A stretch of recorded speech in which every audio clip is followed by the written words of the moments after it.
Welcome to the Christmas Care Hotline. This season, we are here to help you reconnect with the spirit of Christmas. If there is someone special you want to reach out to, press the hashtag to leave them a message.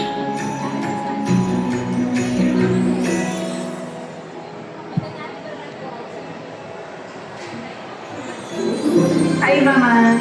Hi, Pa. Hi, Daddy and Mommy. Wilma, hi pa, I know you're up there in heaven right now. I just want to thank you guys for supporting.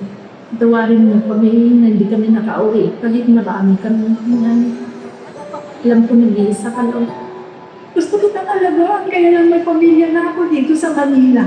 I wish ko lang itong Christmas someday maging open na tayo.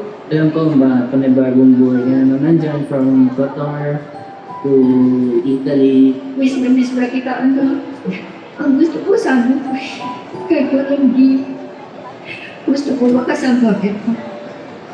Balang araw magkita-kita rin tayo na sorry talaga sa bahat. Nahirap mag-adjust lalo. Ang laking difference ng work mo dyan. And then hindi ka makakauwi dito sa Philippines. Na-miss kita. I love you. Ay, hindi tayo masyadong makapagsambat before you died. That's sobrang bigla. Kung kasama kita, ano ka ba buhay pa ako? I love you, Uncle. I love you both. Tatawarin mo kami. Sana namin pinagawang kasalanan na hindi kami nakakarating.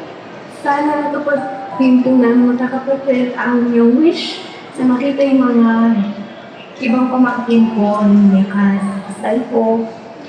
Sana proud ka pa din. Kain, yung ako mo nasa UP. Medyo naikatawad naman yung academics.